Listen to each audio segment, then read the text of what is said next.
Hello and welcome back to Through the Eyes of Enji, where we're trying to cover 101 films in 365 days, raising money for the Strawberry Village players, and we are with you. So should we cover the obvious question, where have I been? To cut a long story short, I had to take a few months off doing these reviews as they were one of the many things that were really stressing me out. And so I put the whole thing on hiatus for a little while so I could get a lot of other things sorted. There are a few other issues as well, but if you know me well enough, you probably know them already. If you don't know and want to know, get in touch. I'm happy to talk about it. But it's not the sort of thing that I particularly want to voice on a public forum such as YouTube. So, with that in mind, it's probably worth confirming that no, I'm probably not going to get all 101 films done by the November deadline. So this will be going on longer than 365 days. And whilst the thought did cross my mind about chucking the whole thing in and sticking with just the 50 films and just sending off the money to the charities, the charity and the village players, I realised that I had committed to doing the 101 films. I'm going to do the 101 films. It just might take me a bit longer. So, with that in mind, let's move on to the film we're going to talk about today, which, of course, is Mamma Mia. So, Mamma Mia was released in 2008, directed by Phil Lloyd, written by Katherine Johnson. It starred Amanda Seyfried as Sophie, Stellan Skarsgård as Bill, Pierce Brosnan as Sam, Colin Firth as Harry, and Meryl Streep as the constant desire to be the centre of attention, or Donna. The story of a bride-to-be trying to find her real father, told using hit songs by the popular 1970s group ABBA. I mean, the end of that description probably says a lot. So if you're not a fan of ABBA songs, if they drive you as nuts as they do me, then this probably isn't the film for you. It's not the ABBA story of how ABBA singer Annie-Fried Lyngstad was born in 1945 as a result of a Nazi plan to boost the Aryan gene pool by mating German soldiers to Norwegian mothers. Not that ABBA story, I'm afraid. This one is purely a jukebox musical, which, I suppose I can't really throw in a phrase like that without going into it in more detail. Jukebox musicals, what are they and why should I care? A jukebox musical typically is a theatrical show, or also can be a film, which hangs a very loose plot over the line of songs of a popular artist, or in the case of the likes of Rock of Ages, a generation. Now, there's certainly an argument that jukebox musicals are lazy and they remove the need for the composer. And there's also the feeling that the original scores should be respected, and etc., yada, yada, yada, yada. Jukebox musicals started out in cinema, with the first example I can find being 1942's Yankee Doodle Dandy, although of course there were examples in the 17 and 1800s of popular songs at the time being parodied in musicals and puppet shows and the like. But certainly the modern iteration of a jukebox musical seems to have come along following Yankee Doodle Dandy, and was followed up over the next few years by the likes of Singing in the Rain. But they didn't come to Broadway until some years later, with one of the first ones being 1975's The Night That Made America Famous, which was based on the music of Harry Chaplin. To be honest, if you haven't heard of it, I wouldn't worry too much, because it only ran for some 47 performances. As a rule, theatrical jukebox musicals didn't really make great waves on the stage until 1999, with the original release of Mamma Mia in the West End, and then its premiere on Broadway in 2001. Now, this isn't to say there weren't successful jukebox musicals. Buddy made its first appearance in 1989, and in the same year you also had The Return to the Forbidden Planet, which brought together rock and roll music, Shakespeare, and pulpy 1960s sci-fi, and both of them enjoyed a good run. but they didn't quite have the big impact on musical theatre like Mamma Mia did when it was released in 1999. I mean, to put things in perspective, between 1978 and 1998, there are a grand total of 11 jukebox musicals that were released. Starting with from the release date of Mamma Mia in 1999. So between 1999 and 2019, there were 95. Now, if you think, as I'm going through these, that I am kind of ignoring the cinema side of things, then rather than going into it in greater detail here, you might want to have a listen to my review that I did for High School Musical 2, where I was talked about the death of the Hollywood musical, which I think really covers that subject more and saves me having to go through it again here, because let's be honest, we've got stuff to talk about. So, something else we should probably cover when looking at Mamma Mia is the diegetic and non-diegetic musicals as well. So diegetic musicals is when you have songs that are taking place actually within the plot.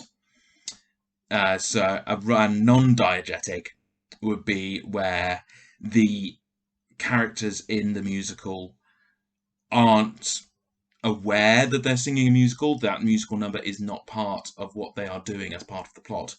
An example would be Mamma Mia. Apart from one, the songs are non-diegetic.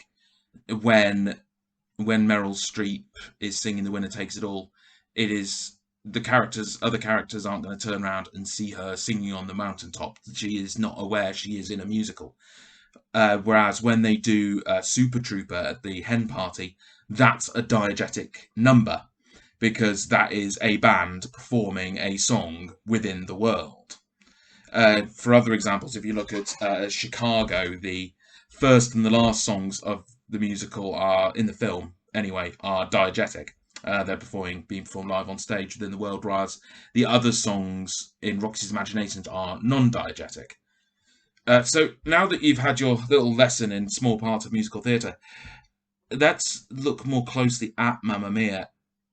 So I've got an interesting history with this film, because when I first saw it, I didn't get the appeal. This might be how old I was at the time, the fact that I wasn't the biggest fan of ABBA music, the fact that loads of people in the cinema around me were all singing along whilst I was trying to listen, didn't really put me in the best frame of mind to enjoy the film. It became very much a guilty pleasure for Lizzie and I when we were doing our teacher training together, where we'd sing along to it when it came on the radio. We'd quoted each other. It was very much a guilty pleasure. So coming back to it now in 2021, watching it stone cold sober, I had a very different experience than when I last watched it with friends whilst over a few drinks, having a bit of fun, watching something that was a cheesy, bad film. And watching it again now, I really found myself looking at it very differently, because the film presents itself, the story as it is, the very weak story, presents itself as a story about a relationship between mother and daughter. But they don't.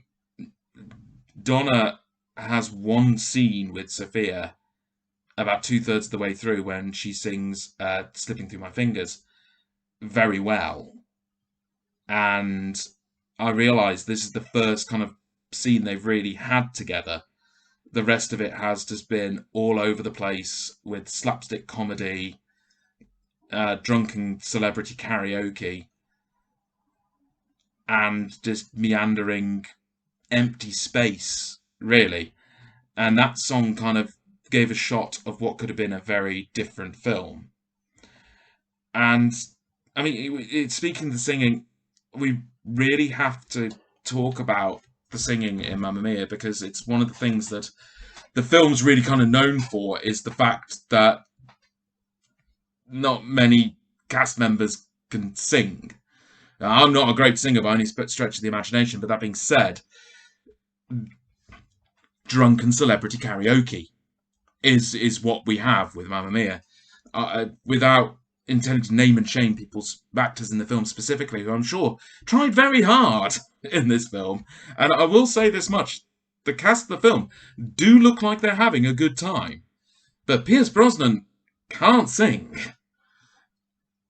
And the way the film is shot, it's very, very clear, very early on, who the main protagonist, story of which one of the three is going to be the father, and whilst it's never completely confirmed, it's very strongly insinuated which one it is from the way the film is shot quite early on, and the way the storyline progresses. Let's just say that some people get a bit more screen time than others, and this isn't a film that's going to be overly subtle.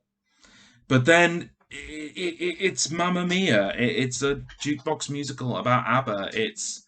It's not aimed at folk like me, I guess. This is very much a lot of people like it because it's cheesy, it's campy, it's silly, it's kind of empty entertainment. I'm sure sing-along nights with a few bottles of wine involved could probably be a lot of fun for others and not so much for me. I did my karaoke stint at uni. I don't need to go through that again. I mean, there's nothing wrong with guilty pleasures. As I say, this isn't aimed at me. If you like this, you go out, you enjoy it, you wait for the moments when those opening notes of the song start, that key in, and listen to people squealing in the audience because they're, I know this one, it's Dancing Queen, I love Dancing Queen, and singing along so hard that you can't hear bad singers trying to do it. If you enjoy that's fine. I mean, Mamma Mia, it's a guilty pleasure. If you're just going to look at it as a film, as a musical, it's not a very good one. It's a bad storyline. It's at least other jukebox musicals like Forbidden Planet, probably not the best example, Forbidden Planet being a riff on The Tempest, but looking at Rock of Ages, which another guilty pleasure that I have maintained how much I enjoy it. At least the music in that kind of fits with the songs that they're using. Mamma Mia's plot is, let's find the loosest plot we physically can that we can forcibly squeeze these ABBA numbers into, which actually, in the end of the day, came at the detriment of the sequel, which was appropriately named Here We Go Again, because that's how I bloody felt when I was starting watching the film, which couldn't, because all the big songs, no well-known songs, have been done in the first one. They didn't really have many left over to play with in the sequel. But if you enjoyed this guilty pleasure, then go for it. I can't come down too hard on Mamma Mia because of what it is. It's just a bad musical with songs that people know and love, and they're going to enjoy it because of that. I know I'd seem quite restrained for not giving what I'm describing as a bad film a bit of a kicking. If that's what you're waiting for, give me a week or two for these, because the last two I've watched, I've had to wash the blood off my hands after writing the notes up. So yeah, Mamma Mia. It's bloody awful. But if you like ABBA, then you might get a kick out of it. And just a note on the end of that about stunt casting, because going back to Pierce Brosnan again, who obviously can't sing.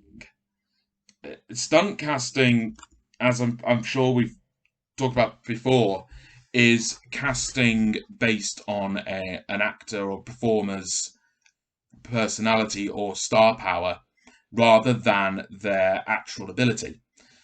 So, obviously, in this film, you've got the likes of Colin Firth and Pierce Brosnan being cast because of their names rather than their actual ability to do the songs. And this isn't new by any stretch of the imagination. I mean, when Chicago was relaunched on Broadway in 1996, it actually starred Jerry Springer. It featured Jerry Springer. And this has actually been attributed to why the show went on so long, because shows like this are often referred to as tourist theatre. So if you've got tourists coming to New York, they're only there for a few days, they're going to see a show, they're going to go to a show that has someone in it that they know quite often. So do I want to go and see a musical I know nothing about, or do I want to go and see a musical I know nothing about? but with an actor I know in it, which often does contribute to the success. I mean, the Broadway musical of Mamma Mia does not need anything like that at this point. It's, you know, it's about the 7th longest running Broadway show. It'll be back inevitably, because ABBA's music is as popular as probably more popular than it has been in a very long time, and I think Mamma Mia's got an awful lot to do with that. So, you know, that's I don't really know what else to add at this point. It's Mamma Mia. It's a cheesy musical, and if you like cheesy musicals and you like ABBA, then I'm pretty sure nothing. There's not a damn thing I can say that's gonna dissuade you from watching it. So yeah, about the next reviews. I've written up notes for the next 3 or 4. It doesn't really take long to record them. It's all the bits afterwards that take a bit longer. So I'm going to try my damnedest to get another review recorded tomorrow night, even 2 if I'm lucky, so I can get them edited up, ready to upload, and I'm just going to get these things banged out as quickly as I can. But, you know, bear with me. As I've said repeatedly, you know, this has been a very, very hard 18 months for an awful lot of us, and I think it got the better of me a bit. So bear with me. I'll get these out to you as soon as I can, and I hope you enjoyed this, and I hope you're as happy as I am that we're back doing it again. So thanks very much for watching, and I'll be back in a few days. Take care.